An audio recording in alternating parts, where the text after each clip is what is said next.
தேவன் நமக்கு தருகிற வார்த்தை என்னவென்றால், மார்க்கு 4ஆம் அதிகாரம் அது 34 41 வசனத்திலிருந்து நாம் பார்ப்போம் என்றால், ஒரு சம்பவம் அங்கு நடைபெறுகிற காரியம் நாம் நன்கு அறிந்து கொள்ளலாம்.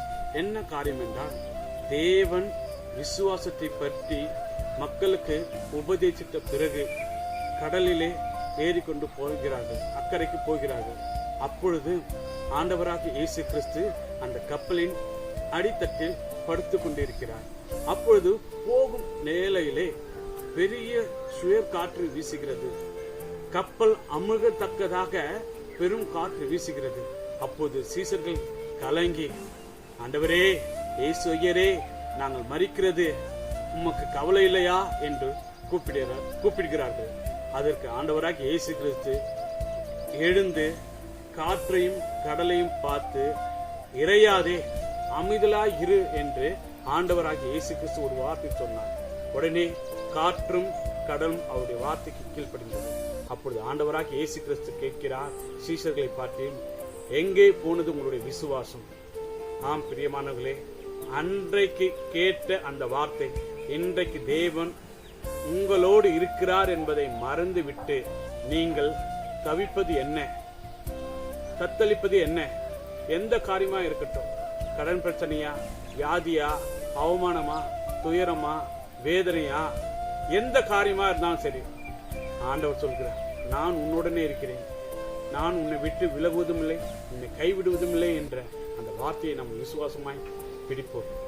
பிடித்துக்கொண்டு, ஆண்டவரே, எனக்கு இந்த காரியம் சம்பவித்தது, உமக்கு ஸ்தோத்திரம், இந்த காரியத்திலிருந்து நான் ஜெயம் எடுக்கணும், அதற்காக உமக்கு ஸ்தோத்திரம். நம்ம பொறுமையோடு ஆண்டவருடைய சமூகத்தில் நாம் நிற்போம் என்றால் தேவன் நிச்சயமாய் உங்களுடைய விசுவாசத்தை தேவன் வர்த்திக்க பண்ணுவார்.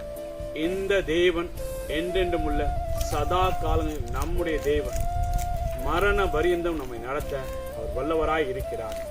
அன்று சீஷர்களை பார்த்து கேட்ட தேவன் இன்றைக்கு உங்களை பார்த்து கேட்கிறார், உங்களுடைய விசுவாசம் எங்கே? நீங்கள் விசுவாசத்தோடு காத்திருங்கள்.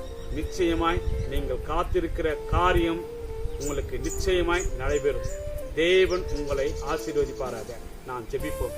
பரிசுத்தமுள்ள எங்கள் பிதாவே, தகப்பனே, நாங்கள் எந்த காரியத்திற்காக நாங்கள் காத்திருக்கிறோமோ அதை நாங்கள் விசுவாசிக்கிறோம்.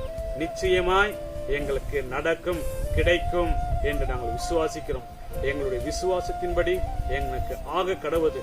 அப்பா, உங்கள் மேல நாங்கள் விசுவாசம் வைக்கிற ராஜாவே. அப்பா, கடுகளவு விசுவாசம் இருந்தால் மலையை பார்த்து பெயர்ந்து போகும் என்று நாங்கள் பார்க்கிறோம். தகப்பனே, எங்களுக்கு அப்பேற்பட்ட விசுவாசத்தை எங்களுக்கு தாங்க, எங்களை ஆசீர்வதிங்க.